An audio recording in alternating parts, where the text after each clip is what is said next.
So hi everyone, we're down with Sian at the Gibbons today and we're just catching up with a few of the guys. Who have we got here? So we're in front of Paul and Kitty's enclosure. Paul's just hanging there, straight in view for you guys. He's an adult gibbon, and then down on the platform there is Kitty, and she's one of our large gibbons here at the park. So when did Paul arrive here?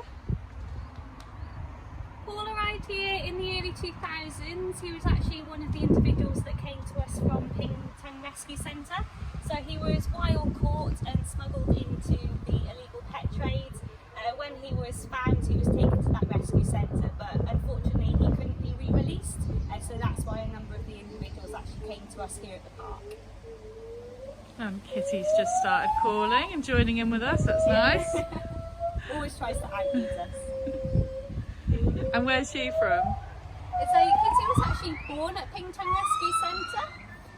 So she was hand-reared, and when she came to the park she was, I believe, about 2 years old, and she's just coming up to her 20th birthday this year. Oh, a big birthday for Kitty this year. Nice. So most of you will normally hear the gibbons sing throughout the park, and this is one of their main ways of communicating with each other. So each of the different species has a completely unique song, and each of the male and the female will have their own separate parts of that song as well. So they sing in duets, and how well synchronised their song is lets you know, and neighbouring individuals, how well suited they are for each other. And it also allows for neighbouring individuals to know that that territory is actually occupied.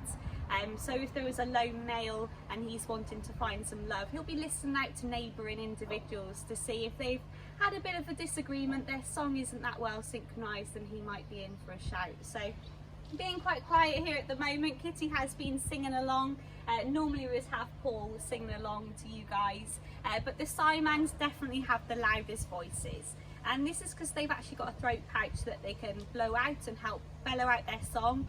So the residents of Wool on nice clear days can listen out to the gibbons singing, because it really does travel quite a vast distance.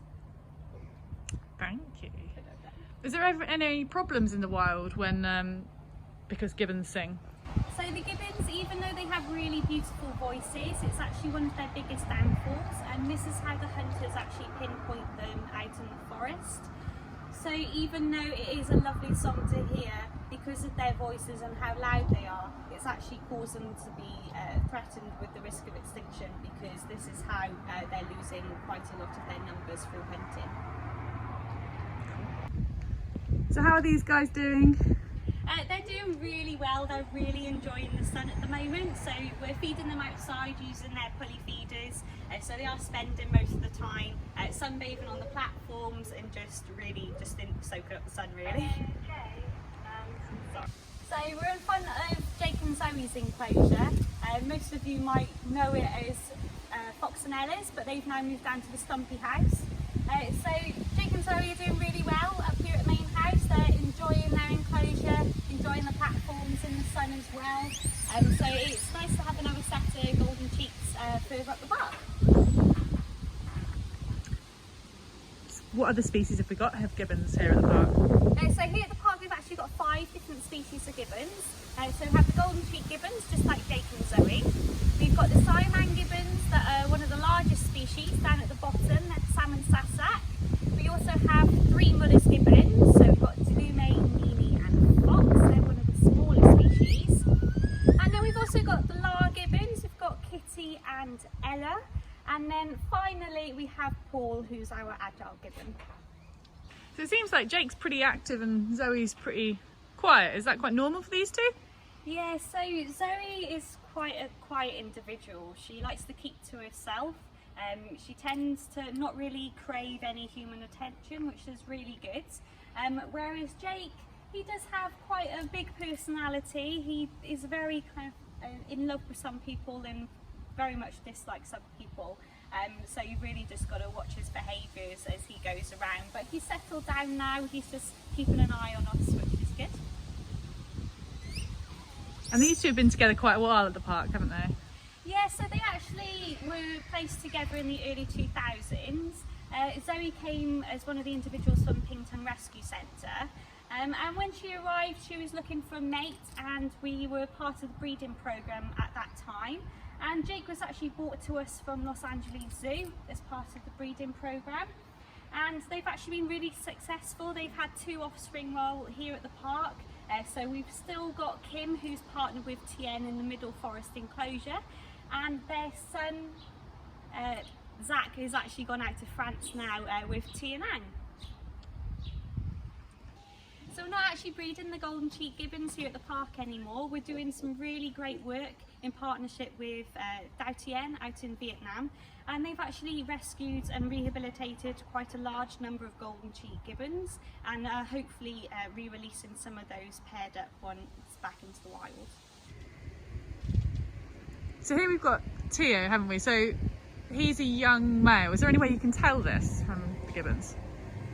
So Teo is one of our young male golden cheek gibbons. With the golden cheek gibbons, you can tell the males and females apart by their fur colorations. So they're actually sexually dimorphic. So the males are black in coloration with the golden cheeks, and the females are blonde all over with a black crest on the top of the head. Now they actually go through colour changes throughout their lifetime. So the infants are actually born blonde, so they camouflage well to the parent, to the mum. And then as soon as they hit around 8 months to a year old, they revert to the male coloration, so black all over. And then the males will continue to develop their colours, whereas the females, when they hit sexual maturity, they actually go through a second colour change and go back blonde once they hit maturity at about 6 to 8 years old. And is that normal for gibbons to go through colour changes? No, so it's quite unique to the Namaska species. So it's all the golden cheeks, the white buffed. Many of them have the colour changes, whereas the other species, they tend to be born the same colour. You can tell some of the species apart by their different colorations and facial colours, but some of them you actually have to go into their genetics to be able to tell them apart. So the golden cheeks are actually one of the easier ones to sex. Yeah, so for you guys, when you come to the park, it's probably the easiest for you to tell apart the male and the female golden cheeks compared to some of the other pairs that we have. Sam and Sasak, obviously being completely the same colour, it's a bit more difficult for you guys to be able to identify the male and female there. So have you got any hints on how we could tell Sam and Sasak apart? So really, when you're looking at them nice and close up, if you look at their faces, Sasak actually has a little wonky nose, so that's one of the main identifiers that you can tell those two apart. So we'd just like to thank everyone for their ongoing support through this time. All the gibbons here at the park are really missing you guys, so hopefully we'll get to see you soon. But yeah, just thank you for your continued support and donations. It really is much appreciated here. Thank you.